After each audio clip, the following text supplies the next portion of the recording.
aqui e eu dou a palavra ao doutor. Obrigado, Anderson. Mais uma vez, bom dia a vocês todos, todas. Eu combinei com o Anderson que agora no primeiro tempo da manhã, ou talvez até durante a manhã toda, nós fizéssemos alguns comentários introdutórios quanto àquilo que nós vamos aprofundar na parte da tarde, onde virão outras pessoas que também têm o mesmo interesse que vocês.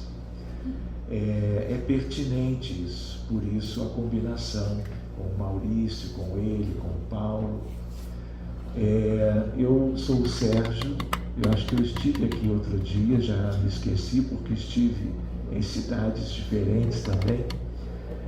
Sou muito agradecido pelo acolhimento da casa, por conhecer vocês, por estar aqui hoje novamente, podendo assim compartilhar alguma coisa que possa ser interessante, útil, dentro das temáticas próprias, não só em termos doutrinários espíritas, mas em termos de algo que tem a ver com os tempos atuais, o mundo contemporâneo, que é um tanto diferente do que nós tínhamos no tempo de Allan Kardec, em meados do século XIX.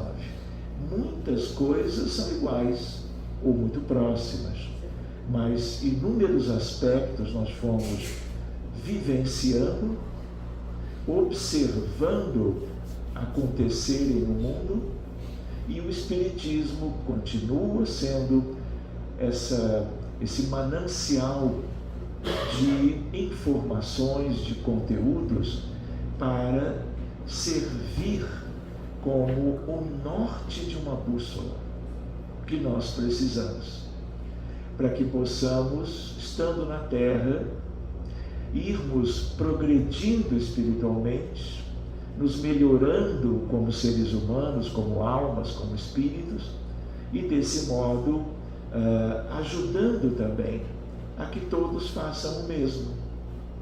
Nós não podemos esquecer que nós somos muitos na Terra, mais de 8 bilhões de encarnados, 14 bilhões de desencarnados, que é uma realidade que praticamente, quando estamos encarnados, ninguém conhece.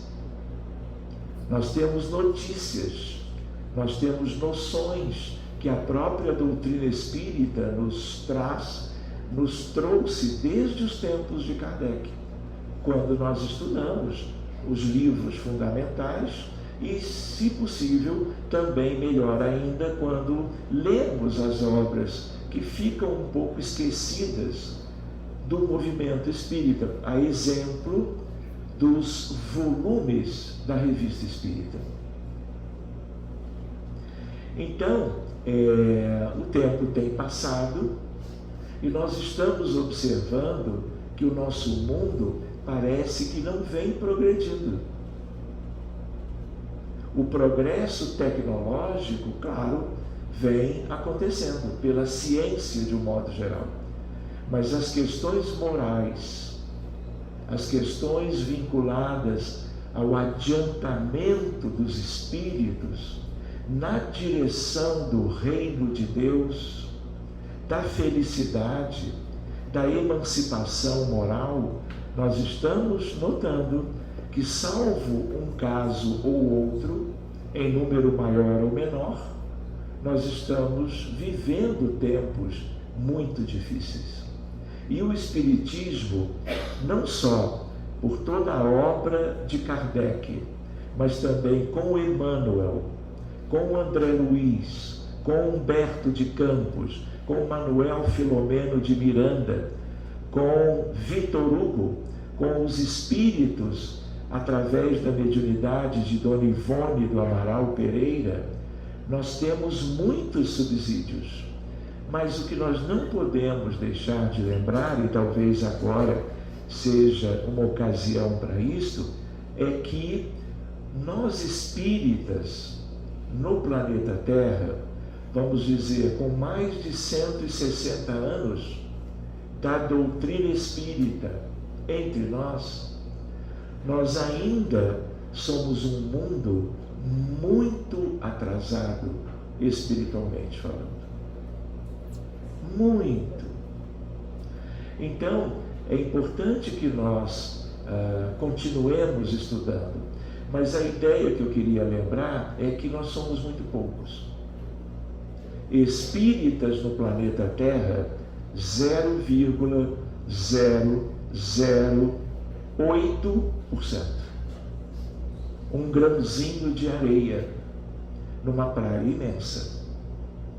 E isso é importante porque nós, por causa desta estatística, nós estamos vislumbrando tempos ainda muito difíceis, porque o Espiritismo, que é o Consolador prometido por Jesus, estando Ele, o Cristo, o Espírito de verdade, junto a Kardec, para que nada fugisse aos objetivos do governo da vida na Terra, que é Jesus de Nazaré. Ele acompanhou tudo da chamada terceira grande revelação. A primeira, Moisés, o Decálogo, a segunda, ele próprio, corporificado na Terra, durante vários anos, mostrando tudo de mais relevante para essa humanidade, e depois ele como que trazendo o que ele próprio prometera, o Consolador. Mas isso também não significa que as coisas estejam prontas. É apenas o início de um processo. Por isso somos tão poucos, por isso há um convite evidente para que todos que já conheçam algo da doutrina espírita estejam se esforçando para duas coisas fundamentais: o seu próprio adiantamento moral e, ao mesmo tempo, estarmos colaborando no dia a dia, em casa, no trabalho, na rua, numa instituição qualquer, para que outros mais conheçam os conteúdos doutrinários espíritas e, desse modo, sendo o Espiritismo como um tesouro para a evolução. O Espiritismo é como Jesus voltando e deixando os seus ensinamentos de uma maneira mais de fácil assimilação, explicando tudo que nós precisaríamos conhecer. Então, nós não podemos deixar de lado a ideia de que, se nós frequentamos um grupo espírita em Jaú, ou que seja num lugar qualquer, em qualquer parte do mundo, a nossa responsabilidade é muito grande. Em dois grandes sentidos, pelo menos. Nós não podemos continuar sendo os mesmos que nós éramos até então. Sobretudo as questões do apego às coisas materiais. Qual é a tríade devastadora? Caixa de bombons. O orgulho, o egoísmo, a vaidade, a indiferença, a ganância, a prepotência, o materialismo que destrói a humanidade. Destrói o ser humano. Depois de tantos missionários da luz, antes do Cristo, depois dele, mas sobretudo os ensinamentos dele próprio, antes de surgir a doutrina espírita com as obras fundamentais, o cristianismo prosperou de um certo modo, mas cristianismo legítimo apenas por 200 anos. Porque quando os cristãos novos se ligaram ao governo de Roma, Constantino Magno, nós tivemos uma perda substancial, definitiva e que persiste até hoje, em que houve toda uma distorção dos ensinamentos de Jesus. Porque uma coisa, vocês acompanham isso na história do catolicismo e de outras vertentes ligadas supostamente ao Evangelho de Jesus. Em que sentido? Deturpação da essência dos ensinamentos de Jesus. Houve até um ganho quando os cristãos aceitaram essa ligação com o Império Romano. O imperador era Constantino Magno. Qual foi o ganho? Os cristãos eram ainda perseguidos e mortos. Como exemplo, o Coliseu de Roma, o circo romano, que os romances de Emmanuel, há 2000 anos, 50 anos depois, Ave Cristo, Renúncia, Paulo e Estevão, foram nos trazendo. Então nós precisamos tentar nos situar na realidade. Então houve um benefício. Na medida que houve esse vínculo, os cristãos não foram mais sacrificados. Centenas foram. Mas por outro lado, nós tivemos prejuízos enormes que perduram no planeta Terra, no Ocidente, no Oriente, no Hemisfério Norte, no Hemisfério Sul, até hoje. Com as coisas do materialismo atroz, fazendo parte dos cultos, das igrejas, das reuniões de crenças e credos, e que teriam supostamente uma relação com Jesus, mas que na essência é algo muito frágil para dizermos tão somente alguma coisa. Mas o nosso objetivo é nós valorizarmos os ensinamentos de Jesus, governador da terra, modelo e guia. Para vocês terem uma ideia, co-criador do planeta.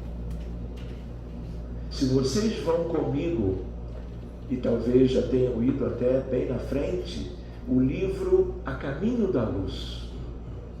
Já leram? Podem anotar, eu vou falar de 18 livros hoje, brincando um pouco.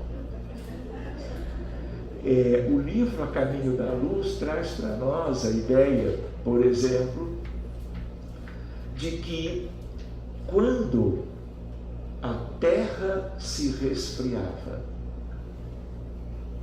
Jesus já era um espírito crístico.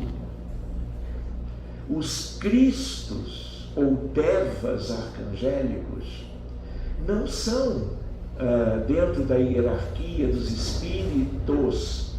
No livro dos espíritos, espíritos de primeira grandeza, de segunda e de terceira, os de primeira grandeza quem são? Os puros, puríssimos. Mas os cristos são acima disso tudo. E só aos cristos divinos Deus outorga a cocriação e a direção dos mundos, como no caso da terra. Se vocês lembrarem comigo a profecia do Filho do Homem, o profeta Daniel, um médium excepcional, profeta do Antigo Testamento, ele numa noite, ele sonha com a imagem de um homem muito bonito, encontrando um senhor de idade. Esse homem é Jesus de Nazaré. E esse senhor de idade não é? Numa figura humana, é Deus. E no encontro dos dois, Deus outorga a esse homem a terra. Do tipo, é sua. Cuide dela e de todos aqueles seres humanos e seres de outras espécies que naturalmente vão compor a vida no planeta Terra. E essa outorga, ela não é por um tempo, ela é definitiva. Por isso Jesus dizia: eu estarei convosco até o fim dos tempos, eternamente conosco. Então, se nós também aprendemos mundos primitivos, provas e expiações, mundos de regeneração, mundos ditosos ou felizes e mundos puros, a Terra já vem passando, mas a grande parte, a mais relevante, está por vir. E esse percurso é algo que diz respeito a cada um individualmente. Se vai ser mais curto ou mais longo, se vai ser mais sofrido ou mais simples. Então, por quê? Porque cada um é autor da sua própria condição evolutiva. Nós é que vamos escolhendo, vamos preferindo as questões dos vícios da tríade devastadora, ou vamos pensando no sentido das virtudes, compaixão, empatia, solidariedade, piedade cristã, caridade desinteressada, fraternidade. O que mais nós precisamos no sentido de um enriquecimento da condição moral, espiritual de nossas almas ou espíritos que não isto? Então nós gostaríamos de lembrar que o caminho percorrido, ele não é de curta duração, mas de muito pouco proveito para o essencial do nosso processo evolutivo. O Espiritismo nos ajuda a esse despertar. Por quê? Porque, do contrário, a Terra vai evoluindo tão lentamente e o sofrimento acompanhando esse processo lento em suas múltiplas etapas. Então é importante nós nos lembrarmos que nós temos esse convite. E além de uma reforma íntima, de uma educação dos nossos sentimentos, a nossa educação moral em parâmetros de vida eterna, portanto, de acordo com os ensinamentos do Evangelho de Jesus, que agora nós temos à nossa disposição, de Kardec para cá, segundo o Espiritismo, com as luzes do Consolador. Mas isto é para poucos. Olha a estatística, 0,008%. Então, isso sugere um convite para todos. Sejamos espíritas, lidando no dia a dia com o que Jesus procurou ensinar à humanidade. Cristãos de rótulo pode ser algo muito prejudicial a todos que vivem no entorno e aquele que vive o seu próprio engano. Não adianta frequentar a instituição cristã, qual que ela seja, se essa frequência, essa colaboração, essa instrução, ela não nos leva a uma mudança essencial dos códigos da vida moral. Então é uma reflexão para nós. A outra, para nós adiantarmos um pouquinho, é a ideia de que nós temos uma longa jornada pela frente. E nessa jornada, quanto mais cedo nós fizermos os esforços pessoais, que ninguém vai fazer por nós. Ah, eu sou isso ou eu sou aquilo. Se eu não tiver o amor fraterno, universal e divino, eu me manterei nessa estagnação moral.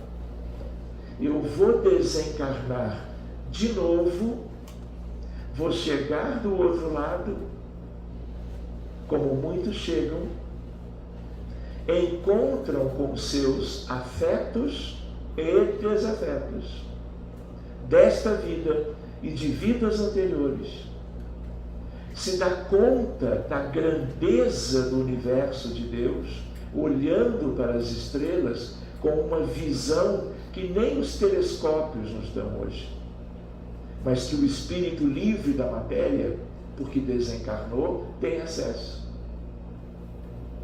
Se vê muito pequenino, olha e vê um corpo. O corpo físico ficou no plano físico, na desencarnação. Mas ele percebe o que nós espíritas, e um dia todo mundo vai ver isso, é o nosso perispírito. E quando nós olhamos, o astral, a aparência humana, ela deixa a desejar para a maioria dos recém-chegados na vida do além-túmulo. Por quê? Porque tudo que nós pensamos, tudo que nós sentimos, tudo que nós elegemos para viver, utilizando a vontade, que é um dos departamentos mais maravilhosos que qualquer filho de Deus humano possui, nós vamos perguntar, por exemplo, o que eu fui fazer da minha vida?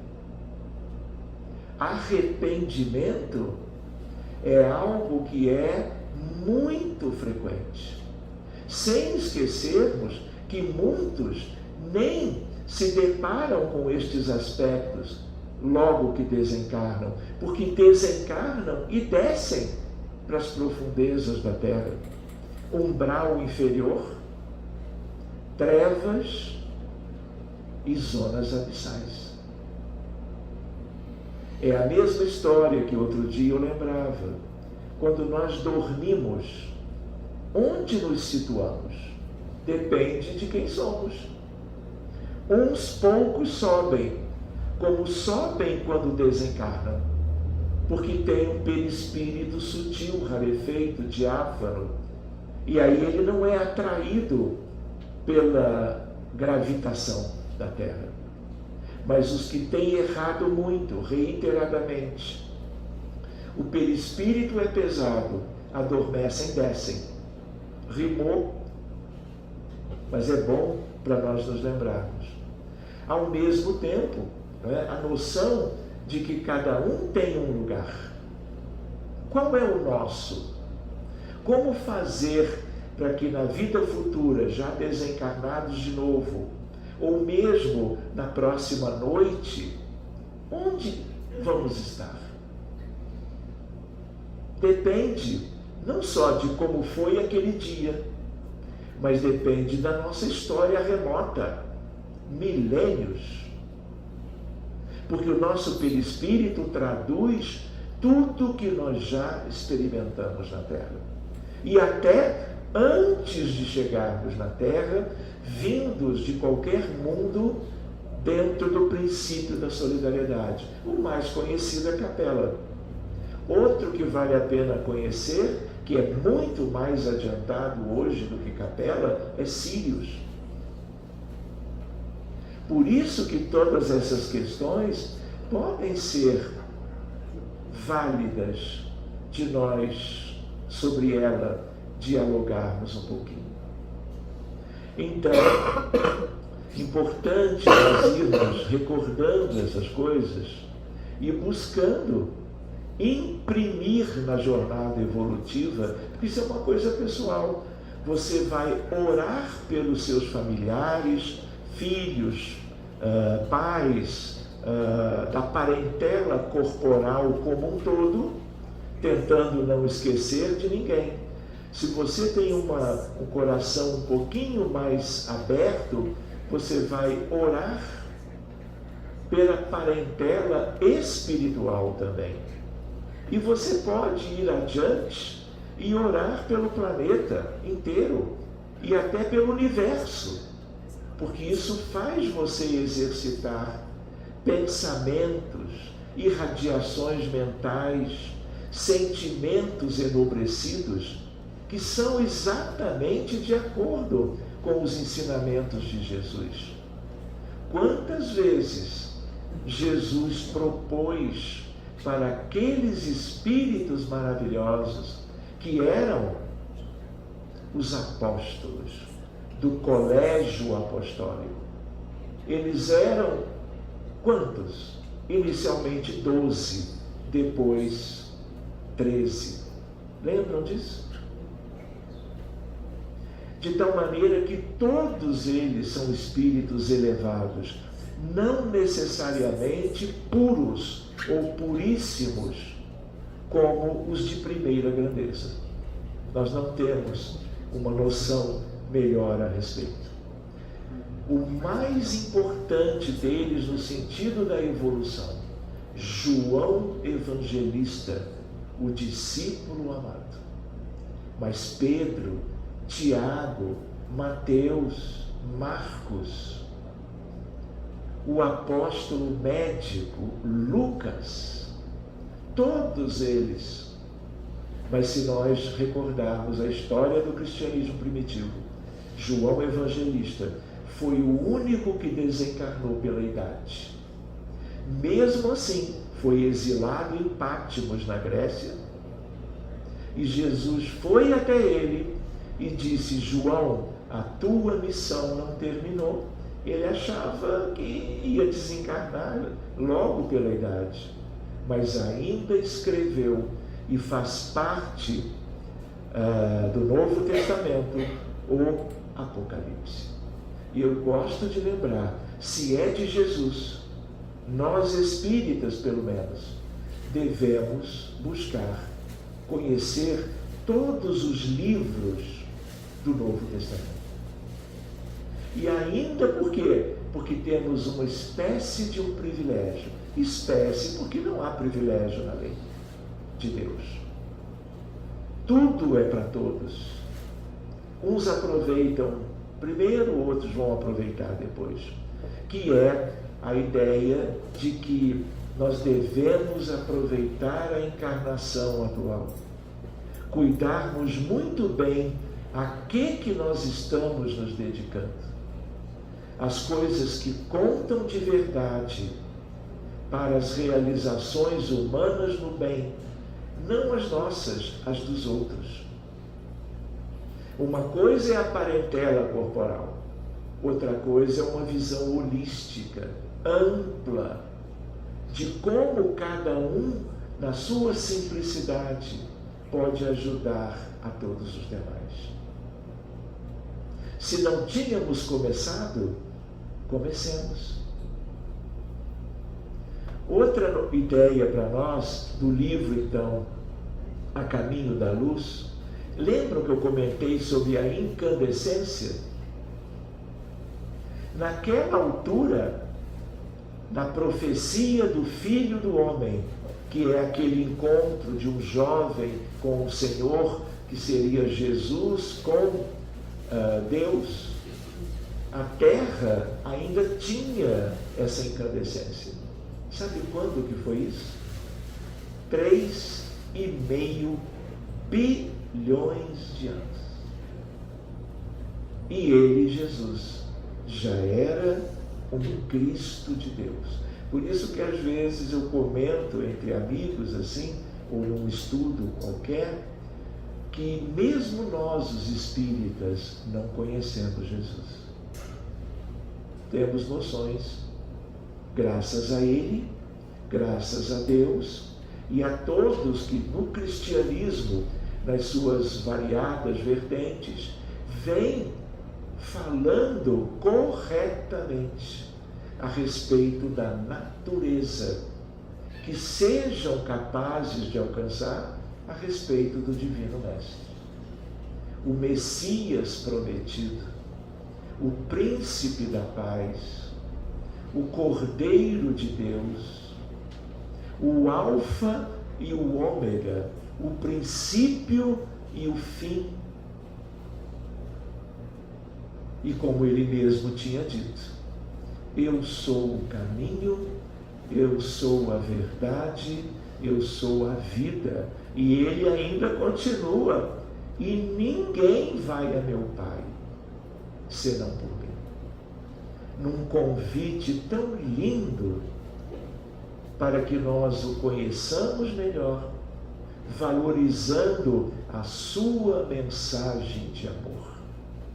De um amor único, extraordinário, por cada ovelha do seu imenso rebanho, que hoje é um rebanho de 22 bilhões de humanos.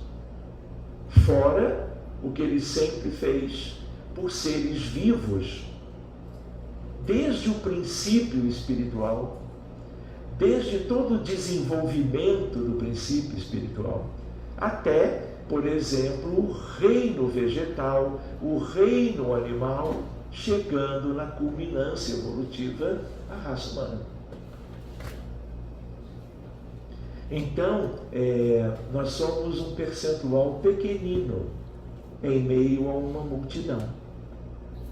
E todas as vezes que Jesus visitava as multidões, ele o fazia para curar os enfermos. Mas ele sempre orientava.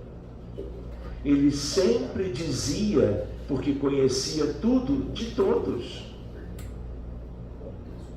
de cada integrante de cada multidão, nas terras que os apóstolos o levavam para uma pregação sobre a verdade. Por isso ele disse, eu sou a verdade. E ninguém vai a meu Pai senão por mim. O meu reino não é deste mundo, mas eu vou na frente para preparar o lugar para vocês. Ele deixou tudo. Jesus é um espírito que vive no sol, o trono solar de Jesus e dos Cristos de todos os planetas e suas humanidades do sistema solar. Então, essas lembranças, elas podem nos sensibilizar para que nós, olha, eu fiz alguma coisa, mas eu estou vendo que eu preciso me dedicar aos estudos espíritas. Kardec, Emmanuel, Humberto de Campos, André Luiz. Às vezes eu lembro uma maneira de nós falarmos de Emmanuel apenas com uma coisa de carinho e reconhecimento e gratidão. Emmanuel é um médium de Jesus. Se você se dedicar a estudar uma página ou duas por dia, no amanhecer e no anoitecer, dos livros dele de instrução, como Pão Nosso, Fonte Viva, Vinha de Luz, Caminho, Verdade e Vida, e por último, Ceifa de Luz, você tem Jesus consigo.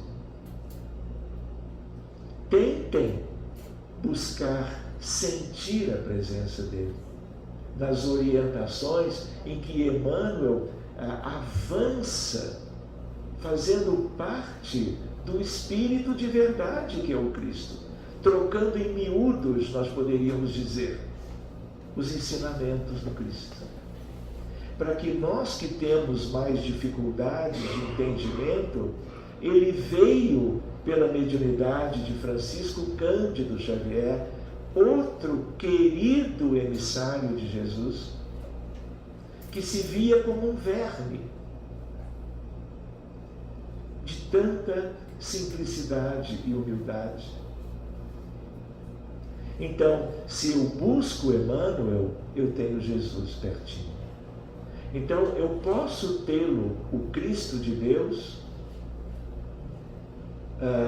de muitos modos.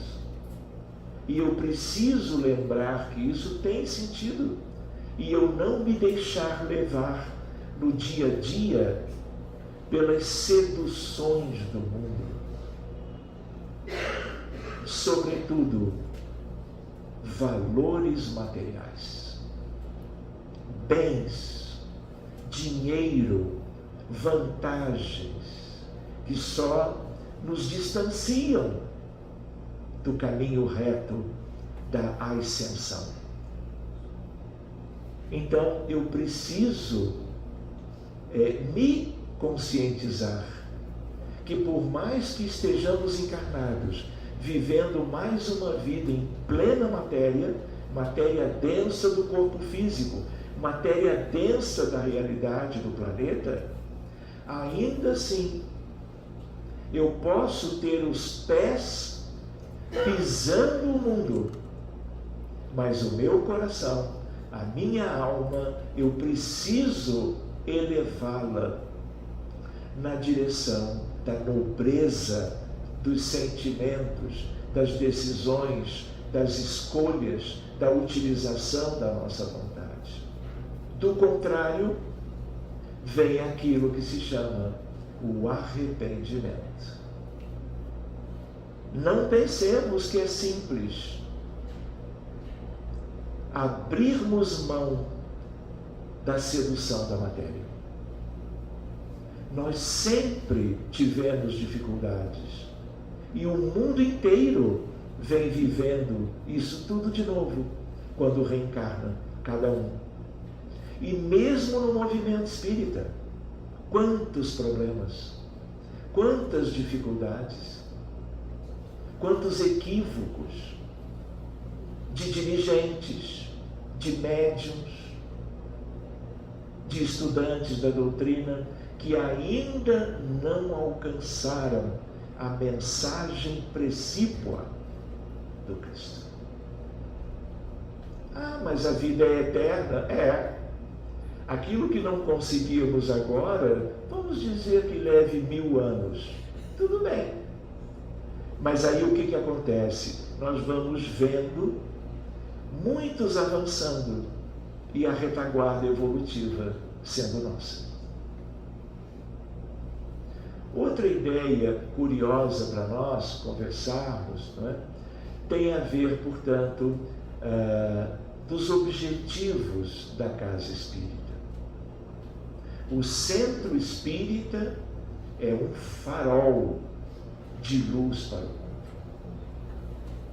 O centro espírita é um núcleo onde os bons espíritos, os espíritos mais adiantados, não que eles não estejam em toda parte, em todas as crenças, credos, religiões, seja quanto aos muçulmanos, aos do judaísmo, aos católicos, cristãos de todas as denominações ligadas, supostamente, mesmo que às vezes só de rótulo, ao cristianismo primitivo. Mas a ideia de que a responsabilidade dos espíritas é muito maior. Pelo acesso ao conhecimento na quase integridade, acesso a essa luz. Então, tudo que os dirigentes espíritas promovem, em geral, são para beneficiar a comunidade, oferecer aquilo que vai fazer a diferença para que cada um que frequente se motive a fazer a sua parte e mude gradativamente a sua condição vibratória, humana, espiritual para melhor. Então, o centro espírita, ele tem essa característica. E no movimento espírita no Brasil e no mundo, nós temos uma longa caminhada pela frente. Nós temos ainda muitas limitações, tanto de dirigentes, como de frequentadores, como de médiuns. Mas tudo isso ainda é a nossa etapa. Mas toda a vontade, todo o entendimento do caminho a se percorrer deve nos motivar para as realizações pessoais, mas incluindo a divulgação doutrinária. Porque são sementinhas que você vai espalhando. Convidando amigos, colegas, familiares, vizinhos, conhecidos, pacientes, a conhecerem Jesus. Não no sentido de encontrarem com Ele, porque isso por muito tempo será impossível. Ah, mas eu cheguei no reino de Deus. Chegou mesmo? Ou pensa que chegou?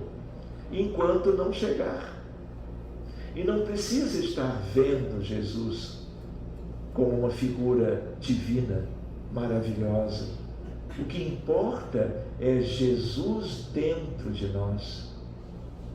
É a essência do cristianismo. Vocês já ouviram falar de Viktor Frankl?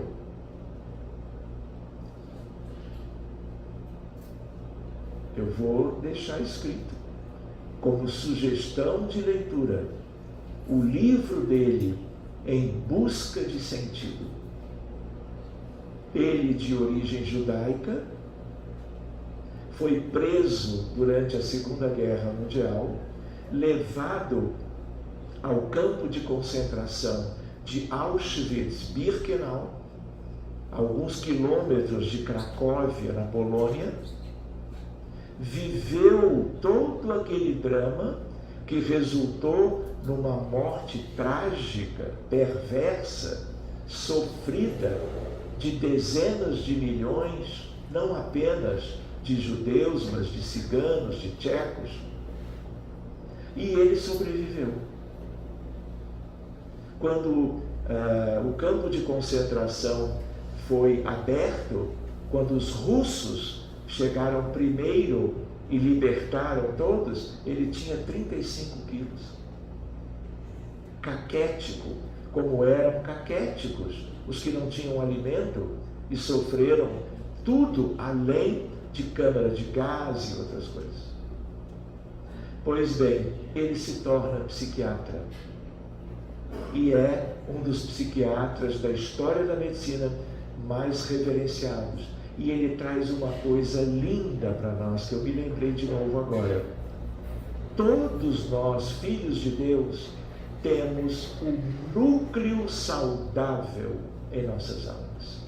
Esse núcleo é Deus em cada filho.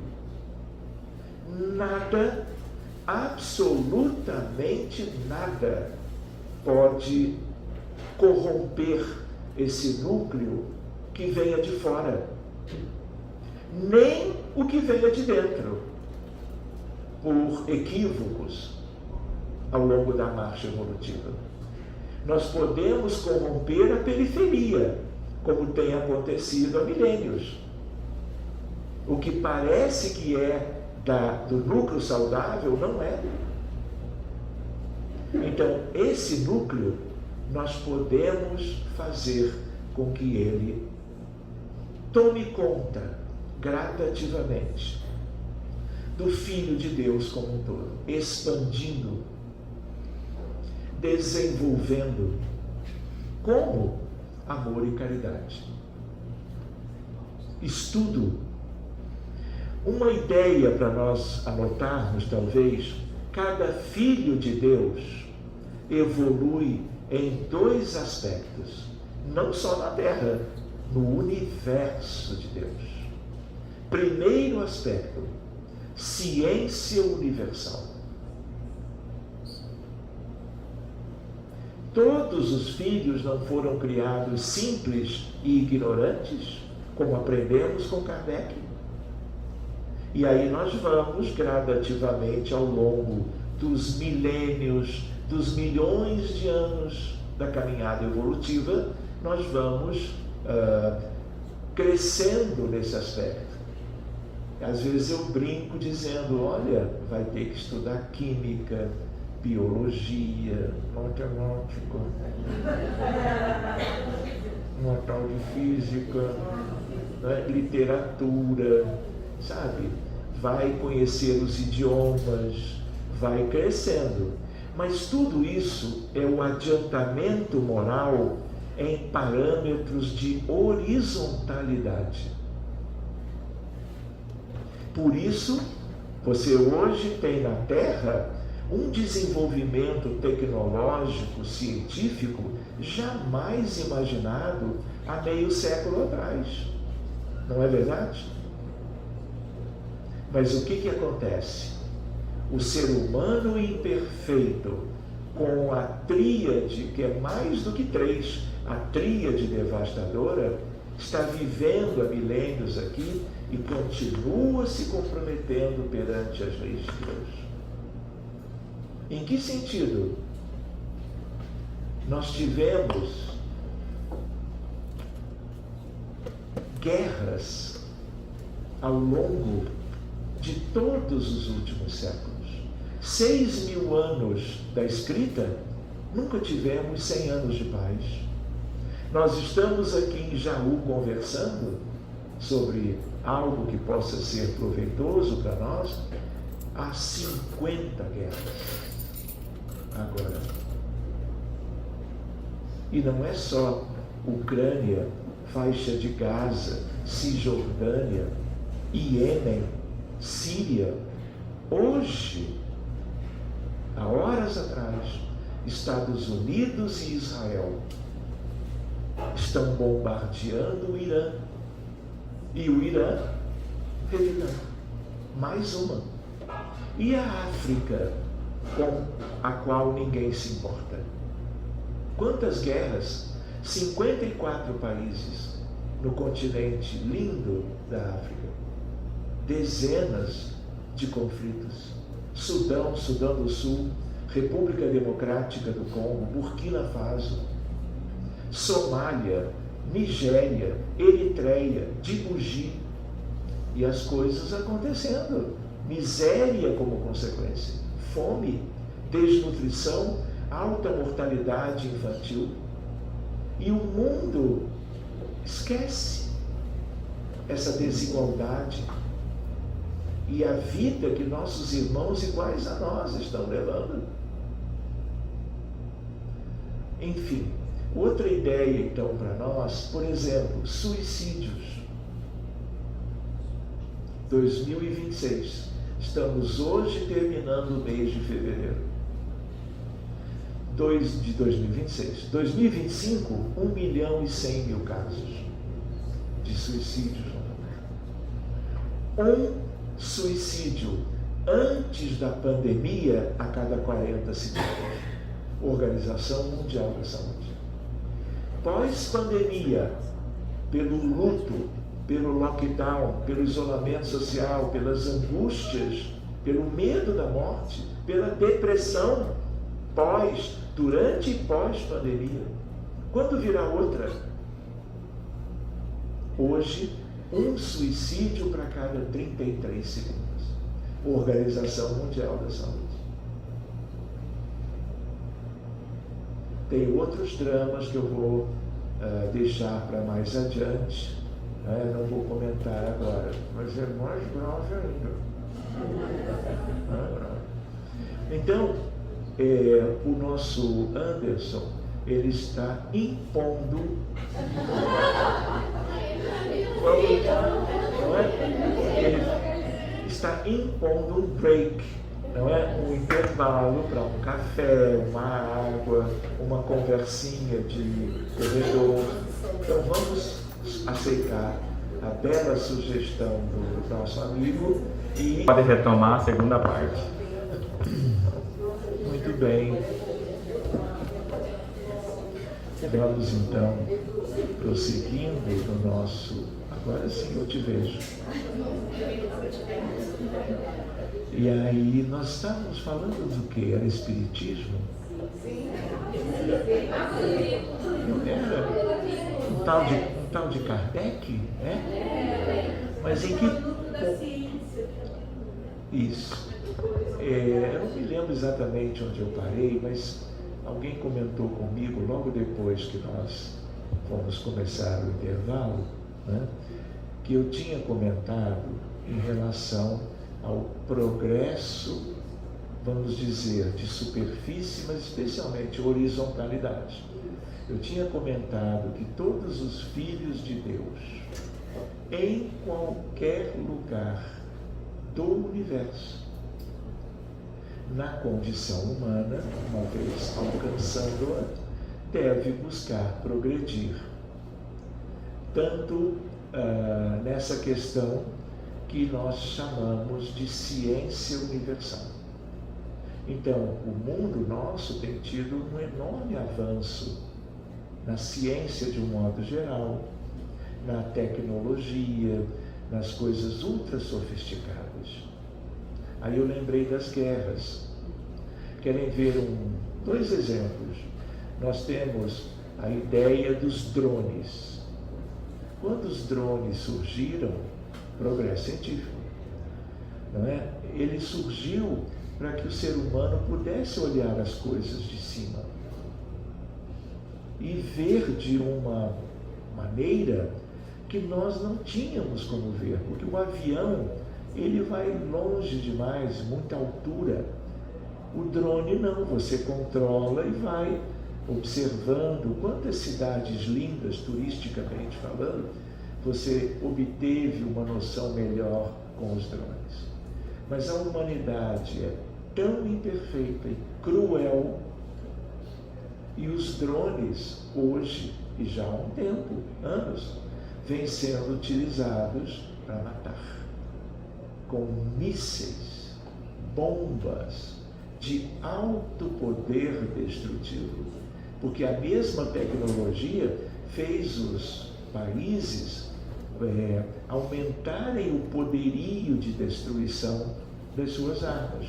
E aí juntou uma coisa com a outra. A guerra na Ucrânia é uma guerra muito baseada nos drones destrutivos que saem da Rússia e vão atingir as cidades, dentro de mais uma guerra recente, tão lamentável como todas, como esta que nós temos agora. A mesma ideia, o laser. O laser é uma coisa linda para a medicina, para ajudar as pessoas. Em física, uma ideia, o laser não é uma luz, ali é vermelho também, mas aquela é uma luz comum.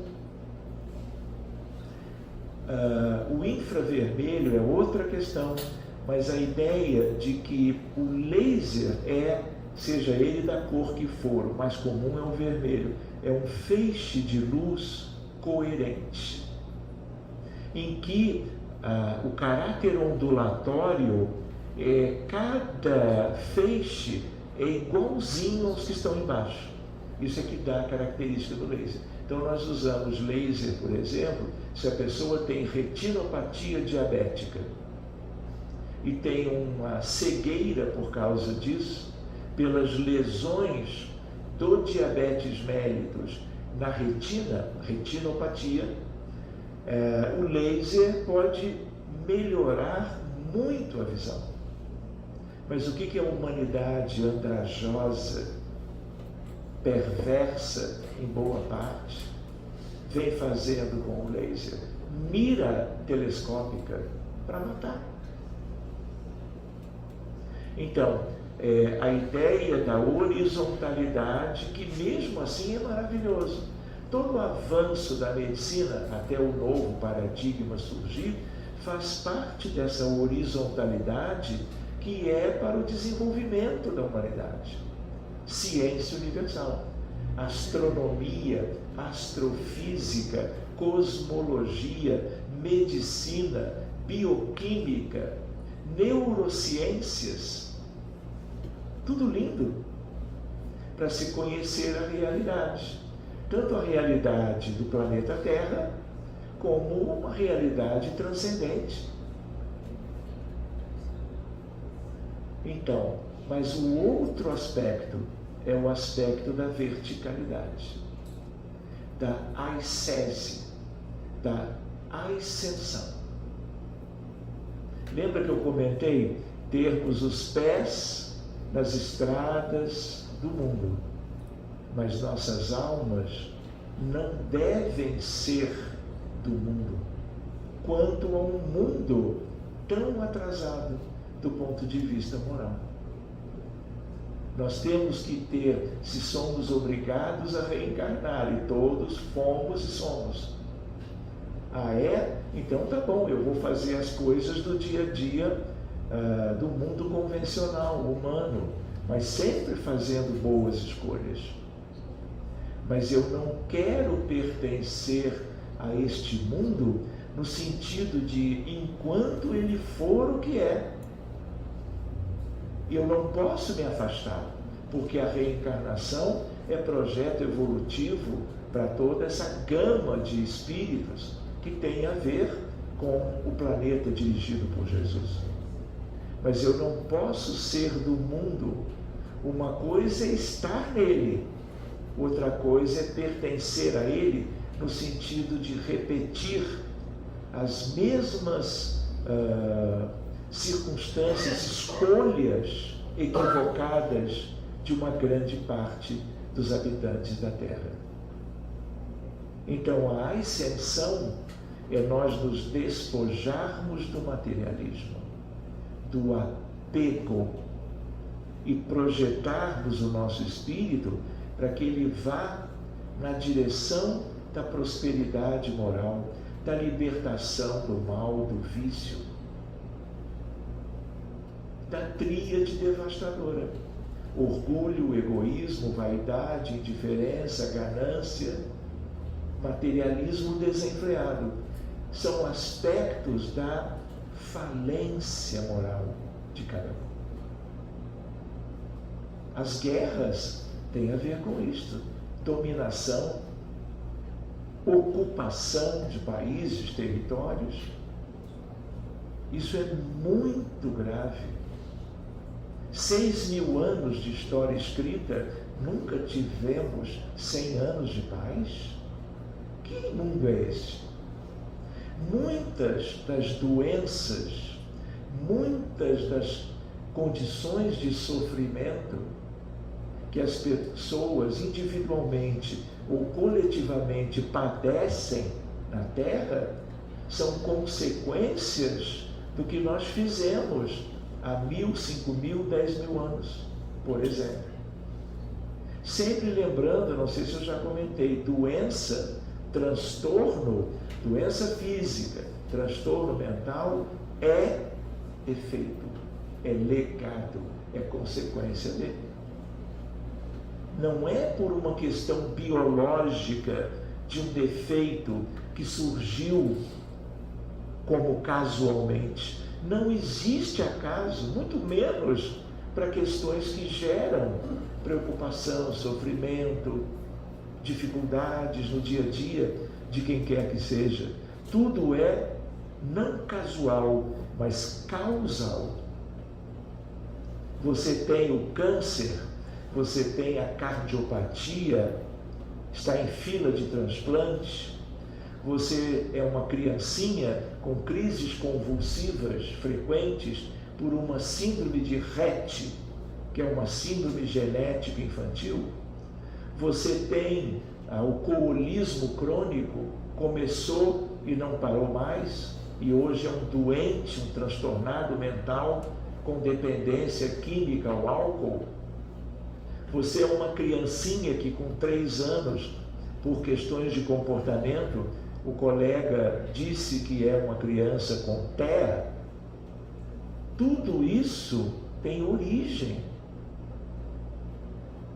E tudo que haja no corpo vem do espírito. A única exceção, mas que também tem uma relação com o espírito.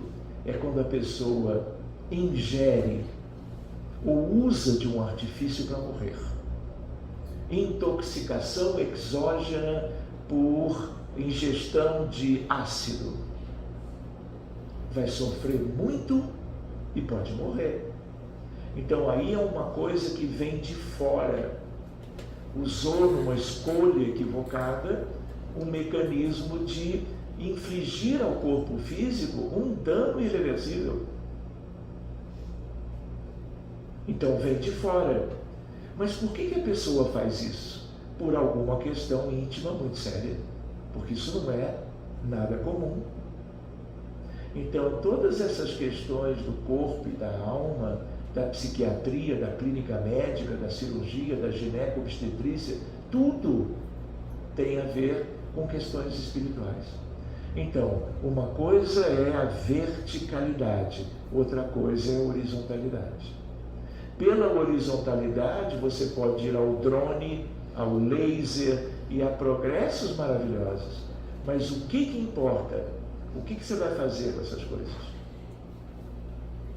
Ou com outras que não sejam essas consequências do avanço tecnológico. Então essa é uma reflexão a mais, né? Para nós irmos meditando a respeito. Então, outra ideia para nós é a ideia que eu gosto de abordar quando possível, é sobre que mundo é esse. Então, uma volta a esse tema, ou vendo ele agora por uma primeira vez com vocês, eu tinha comentado que o centro espírita é um farol. Desde que os dirigentes, os frequentadores, trabalhadores, médiuns, evangelizadores, todo o conjunto dos trabalhadores encarnados atraiam espíritos de muito boa evolução, muito amor, a bem do desenvolvimento das tarefas do centro, que são tarefas de iluminação e de caridade, para todos os que estão na área, que vivem no entorno.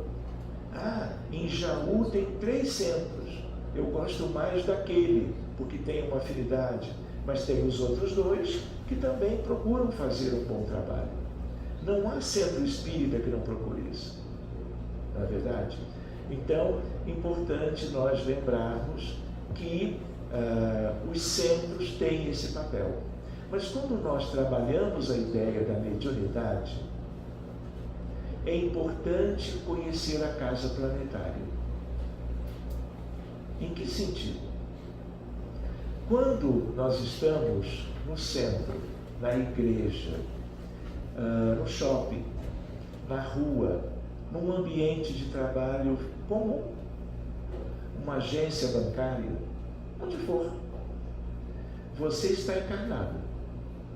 Mas em torno de você há uma boa parte de espíritos desencarnados que habitualmente estão nesse umbral médio.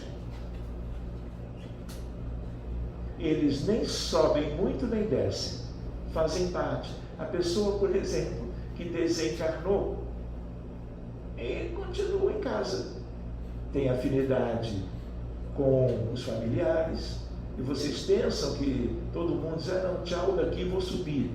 Ou então daqui eu vou descer. Sabe? Tem de tudo. Entende? Então, assim, a ideia é de que essa camada é chamada de umbral, médio. Então, a palavra umbral, sugiro, não sou só eu, que você coloque um adjetivo. Por quê? Onde é que André Luiz foi quando morreu, quando desencarnou? Era um lugar legal? Vocês sonharam de morrer e ir para lá? Pelo contrário. Estou fora, não é verdade? Porque era um lugar feio, escuro, espíritos rastejando pelo chão, gritando, e ele lá sem saber o que fazer, chamando-o de suicida, e ele sabia que ele tinha morrido na cirurgia. com câncer, aliás, e foi operado para retirar o câncer do intestino, mas morreu. Acontece em pós-operatório, por mais que haja competência médica no entorno. E aí ele fica 6, 7 anos vivendo isso. Para um lugar como aquele, para um médico, com uma família legal, assim, trabalhando, fazendo as coisas de boa vontade, é um choque viver ali. Aquilo causou um impacto que ele jamais esqueceria. Até que ele pensa na mãe, lembra da mãe orando e ora. E quando ele, então, pela prece, eleva o pensamento, muda tudo. E aí ele, vamos dizer, bate as portas do céu. O céu, para quem estava onde ele estava, é um grau superior. Não precisa ser lá em cima. Mas a diferença é tão marcante que é como o céu. E aí vem uma equipe de Nosso Lar. Uma cidade astral do Brasil, parece que ligada ao Rio de Janeiro. Ali já é o quê? Umbral superior. Então vejam, umbral médio, ele vai para o umbral inferior, que é bem diferente, e alguns anos depois ele está num lugar que para muitos é um paraíso. Mas ele volta, né? Volta como? Ele não pode comprar mais uma vez, ele vai na casa dele lá. Vai. Quando a pessoa sobe, o espírito humano sobe, ele vai daquela altura para baixo, mais ou menos como ele bem entender, para ajudar, para socorrer. Quem é do alto não fica no alto. Reencarna e desce espiritualmente, às vezes séculos, para ajudar nos contextos. Quem é que mora lá em cima, numa esfera iluminada, muito mais extraordinária do que a de uma colônia como o Nosso Lar, e fica lá, deitado na rede, tomando chimarrão, ser gaúcho. Não é?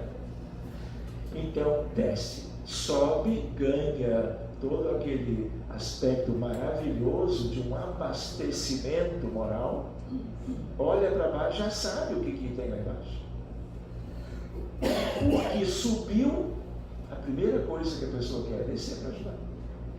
A sua própria família, seus colegas de trabalho, o vizinho que ele sabe, ou ela que sofreu isso ou aquilo, não é? Seja orando lá de cima, irradiando as bênçãos, seja indo, como ele esteve visitando e encontrou a esposa com outro companheiro.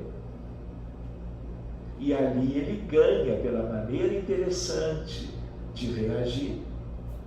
Quem reagiria dessa forma, havendo ciúmes como uma coisa humana tão comum? Mas ele soube lidar. Entendeu que o lugar dele não era mais naquela casa, com aquelas mesmas pessoas, e ajudou todo mundo. E, em primeiro lugar, ajudou o atual companheiro da sua esposa. Então, a ideia de termos visto antes umbral inferior, trevas e zonas abissais. O maior contingente populacional na Terra, nos tempos ainda atuais, é embaixo. Eu não comentei de 22 bilhões, como Emmanuel colocou no livro inteiro, capítulo grande do Cadário. O que acontece? A maior parte está para baixo. Então, como os 3 umbrais, eles são, de um certo modo, uma coisa só, mas são bem diferentes.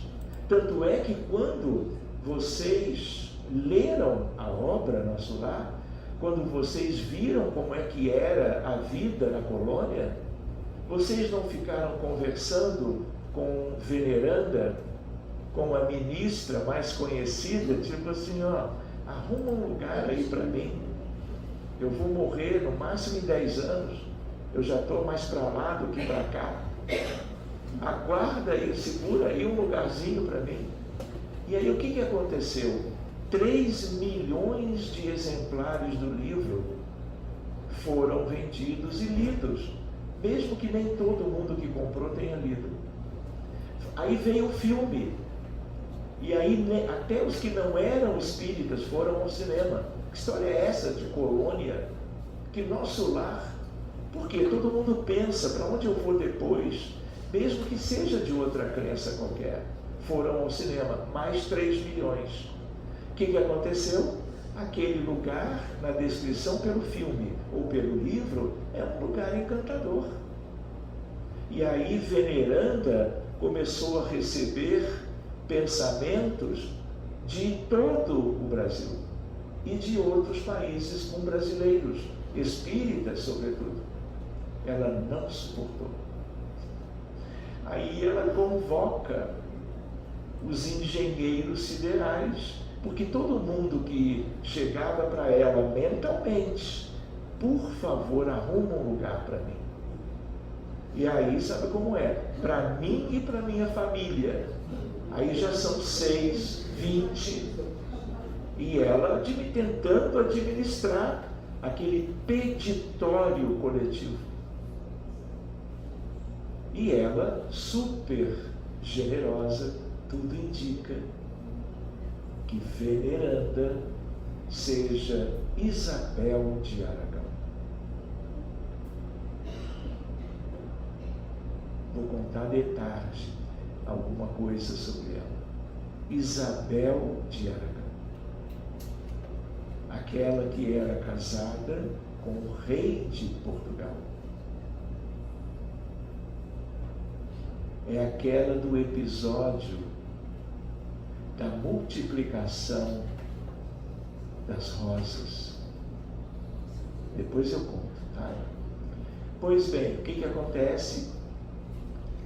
Toda a colônia Nosso Lar é de origem portuguesa. Assim como houve a colonização lusitana no Brasil, espiritualmente eles também vieram. E a própria Rainha Santa de Portugal, Isabel de Aragão, é uma das ministras da colônia. E aí o que acontece? Ela contrata, no sentido espiritual, os engenheiros. E eles disseram, olha, para tanta gente, nós não podemos expandir o território no mundo espiritual. Só para vocês terem uma ideia, mas depois eu falo. Então não tem como atender todo mundo. E aí o engenheiro disse, olha, dona Isabel, Veneranda, só se forem puxadinhos. Conhece essa história? E todo mundo sabia que é melhor, ela própria, é melhor ter condições de viver em puxadinhos de Nosso Lar do que em castelos nas trevas. Então a população cresceu muito por causa disso. Mas voltando, deixando a brincadeira de lado, a ideia é de que essa colônia, ela é, vamos dizer, umbralina superior, e já é motivo de desejo, vontade de acolhimento. Só que a coisa não termina aí. Assim como para baixo tem várias etapas, o que tem também? Logo acima do umbral superior, arte, cultura e ciência. Ah, é? É. Mas todas elas para brindar a humanidade de benefícios extraordinários. Quem dirige essa esfera? Leonardo da Vinci, que ao mesmo tempo cultíssimo, cientista e um dos mais maravilhosos pintores da história da arte no planeta Terra, como Rembrandt, como Renoir e assim por diante. Então Leonardo é convidado por Jesus, ele é um espírito muito elevado. Acima contexto de arte, cultura e ciência, amor fraterno, universal e divino. Porque esse amor está acima de cultura, de ciência, de arte. E a mais alta de todas, a do governo da vida. Jesus não mora lá, mas ele administra com a falange sagrada dos Espíritos do Senhor o planeta Terra. Quem constitui a falange sagrada? Maria de Nazaré, sua mãe espiritual, convidada por ele para vir de Sírios para protagonizar tudo o que dizia respeito à vinda dele como governo na terra. José da Galileia, João Batista, o chanceler da justiça, o senhor dos degredados,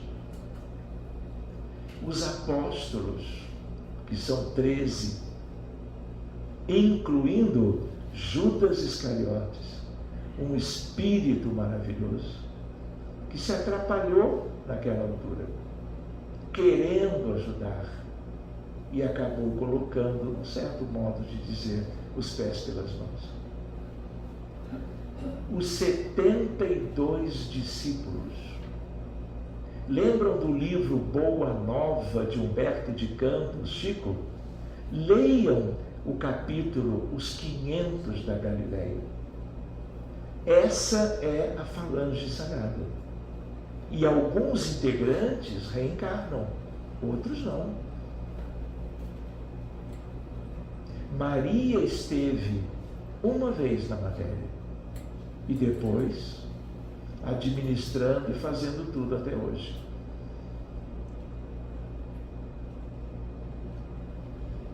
João Batista esteve antes. Moisés, Elias e João Batista são o mesmo Espírito. Então, por que eu estou lembrando disso? Por causa das esferas. Vamos guardar? Aí alguém pode perguntar, mas Sérgio, de onde você tirou essas informações? Sugestão de leitura, mais uma. Eu falei 18, não foi? Está seguindo, até de noite, prepare-se. Aí você vai no livro chamado As 7 Esferas da Terra. Mário Frigeri. A Gabi conhece. De tal maneira que é um livro até fininho, letrinha grande, FEB. Não é um livro mediúnico em que o autor é o médium. O autor não é um espírito desencarnado por um médium qualquer. É um livro de compilação. Ele, muito experiente, com muita leitura, foi lendo tudo, compilando e colocou na obra. É lá. O que são as 7 esferas? Acabei de mencioná-las. Só que ali você tem muito mais dados. Então, vamos adiante. Essa é uma outra leitura importante também. E o centro espírita, ele fica aonde? Nessa questão das esferas. Então, como eu lembrei ontem lá em Lins, aqui também em Jaú, se eu estou nesse ponto da cidade, se eu olho para baixo com uma visão profunda, eu vejo umbral inferior, trevas superior, média inferior e as zonas abissais. Se eu olho para cima, mesmo que eu não veja, eu imagino. Imaginação é uma coisa importante. Hoje nós vamos falar dela, vamos falar de ideoplastia e outras coisas. E aí o que acontece? Você tem umbral superior, arte, cultura e ciência, amor fraterno universal, governo da vida. Mesmo que seja na estratosfera, a zona mais alta, não importa, é ligado à Terra. Para baixo não tem jeito, porque é tudo assim, de constrição. Mas para o alto é tudo de expansão, de ascensão. Então, quando você dorme, para onde eu vou falar? A prece ou uma página de leitura edificante antes de adormecer convém. Convém. A vida, as pessoas têm muitas coisas para resolver, muitos problemas para deixar tudo arrumadinho para poder descansar, mas reserva para você e para o teu entorno um momento. Eu falo para vocês, mas estou me escutando, porque volta e meia eu não faço isso, por um motivo qualquer, local, momentâneo, né? Então, Emmanuel, por que eu comentei ele como médium do Cristo? Porque aqueles 5 livros, fora os outros, romances, esses 5 livros são mensagens balsâmicas para qualquer um de nós, para uma reflexão. Quando ele diz isso, diz aquilo, e ele diz para pessoas comuns como nós, porque nós é que precisamos do Cristo para um proveito, para um progresso, para uma emancipação gradativa, mesmo que seja um saltinho quântico de cada vez, dessa quantização do ponto de vista moral. Então, o centro espírita está no meio do caminho, está no umbral médio. Pode ter centro espírita lá em cima, pode ter um posto de auxílio ligado a um centro espírita um pouco mais para baixo, no mundo espiritual. Mas os centros na matéria estão todos na superfície. Então, é importante nós lembrarmos isso na reunião mediúnica, na palestra da divulgação doutrinária, no dia do trabalho público doutrinário, em que eu tenho a divulgação da doutrina, depois a água fluidificada, depois, no outro dia, a reunião mediúnica, no outro dia, a evangelização da infância e da juventude, com a melhor literatura, com o melhor treinamento, tudo dentro do centro deve ser a favor do progresso das pessoas envolvidas e da divulgação da Boa Nova. Porque a divulgação da Boa Nova é Jesus, seja no lar, seja na comunidade, seja onde for. Então, na mediúnica, nós não temos aquilo lá, daquele modo lá embaixo, nós não temos espíritos obsessores para tudo quanto é situação e região da Terra. O que vocês pensam que é o dia a dia da vida humana, seja no país que for?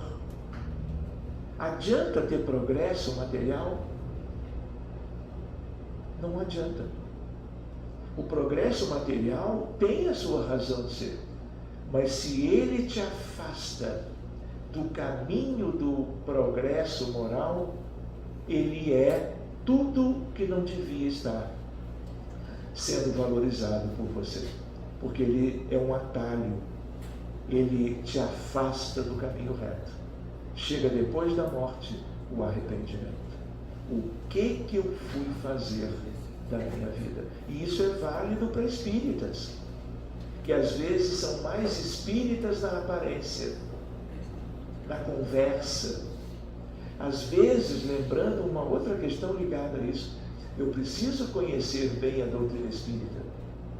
Eu posso ajudar a divulgá-la pela palavra, mas eu preciso aprender a divulgá-la pelo exemplo, pelo que eu penso, sinto, escolho, decido no dia a dia, em casa, no trabalho, na rua ou onde for. Do contrário, eu posso ajudar. Emmanuel diz isso no livro Pensamento e Vida. Ele diz: a coisa mais importante, parece que ele está aqui, a coisa mais importante para o espírita é divulgar o espiritismo. Mas aí ele vai pela palavra, mas sobretudo pelo exemplo. Não adianta nós sentarmos apenas, adianta, mas num certo contexto. Você, por exemplo, estudar bem a doutrina espírita, conhecer as narrativas de uma obra, de outra, trocar ideias e tudo mais, mas esse conhecimento, ele ajuda muito.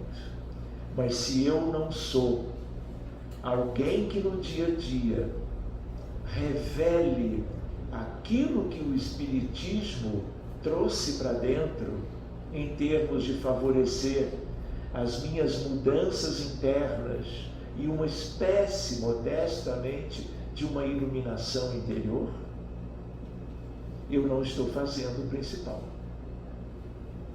Conhecer é muito bom. É a mesma coisa. Ciência universal, o Espiritismo faz parte.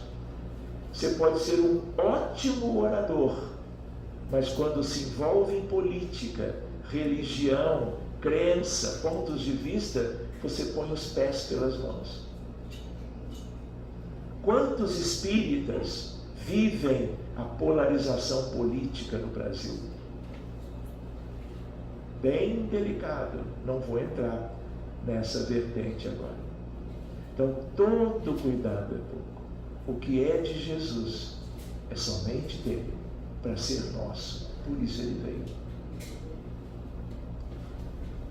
Então, é uma ideia para nós. A reunião mediúnica favorece que espíritos nas zonas inferiores sejam atraídos para médiuns de psicofonia, psicografia, mas especialmente vidência e psicofonia. Vamos ver isso hoje à tarde, de um modo bem razoavelmente interessante. E aí o que acontece? O médium vai receber aquela entidade. Vai haver uma ressonância psíquica, uma sintonia, o diálogo fraterno ou um outro mecanismo que talvez à tarde ou amanhã nós abordemos, que permite o resgate, a ajuda e a remessa para lugares maravilhosos, seja um posto de auxílio, seja um hospital numa colônia. André Luiz não foi para a colônia. Para onde em primeiro lugar? Para o hospital. Depois é que ele se liberou, porque os ajudantes, os instrutores magnetizavam o abdômen dele para cicatrizar aquilo que teve uma origem que nem se soube qual foi. E vocês lembram do nosso lar? Tem um momento em que ele se oferece aos instrutores. Olha, eu sou médico, lembra disso? Estou a fim de ajudar, porque ele logo viu que a coisa, apesar de ser uma colônia como aquela, ali é uma porta de entrada para espíritos que desencarnavam, como aconteceu com ele próprio, em condições precárias. E o que o instrutor, com toda a sua sabedoria, não, André, você ainda não está preparado. Algo assim. E para onde que eles enviam, André? Para ele se preparar. Uma caixa de bombons. Para onde foi? Não chegou a tanto. Fazer faxina. Não chegou a tanto. Oi? Ele pegou uma vassourinha lá. Ele foi para a Câmara de Retificação. Com quem? Como era o nome daquela senhora? Super humilde. Rosa, não.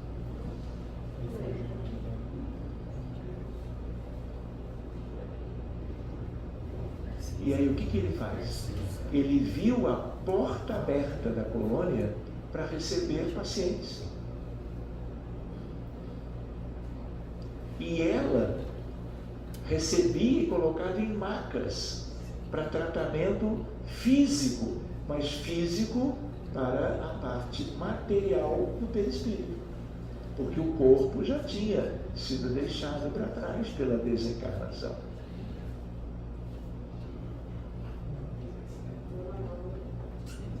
Você está buscando outra fonte. Laura é a residência de algo que tem a ver com o planejamento de uma vida futura dele. É uma senhora já bastante preparada.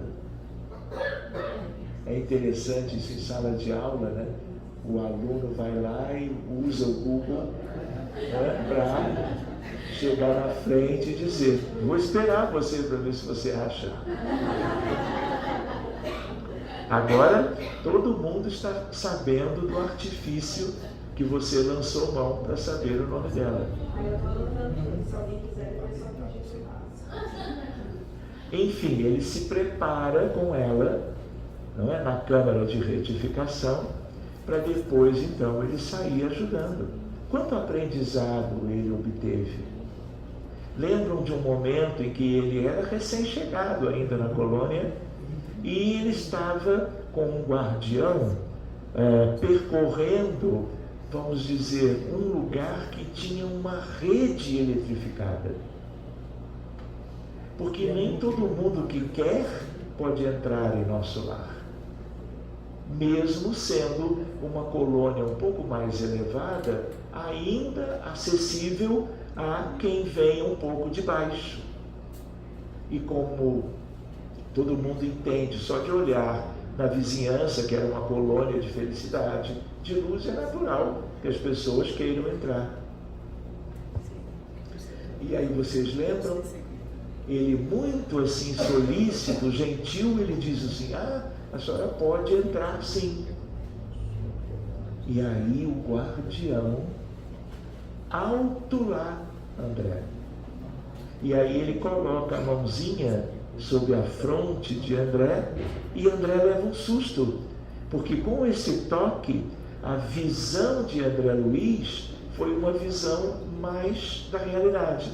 E aí ele viu uma senhora toda com o perispírito maculado de zonas negras. Lembram?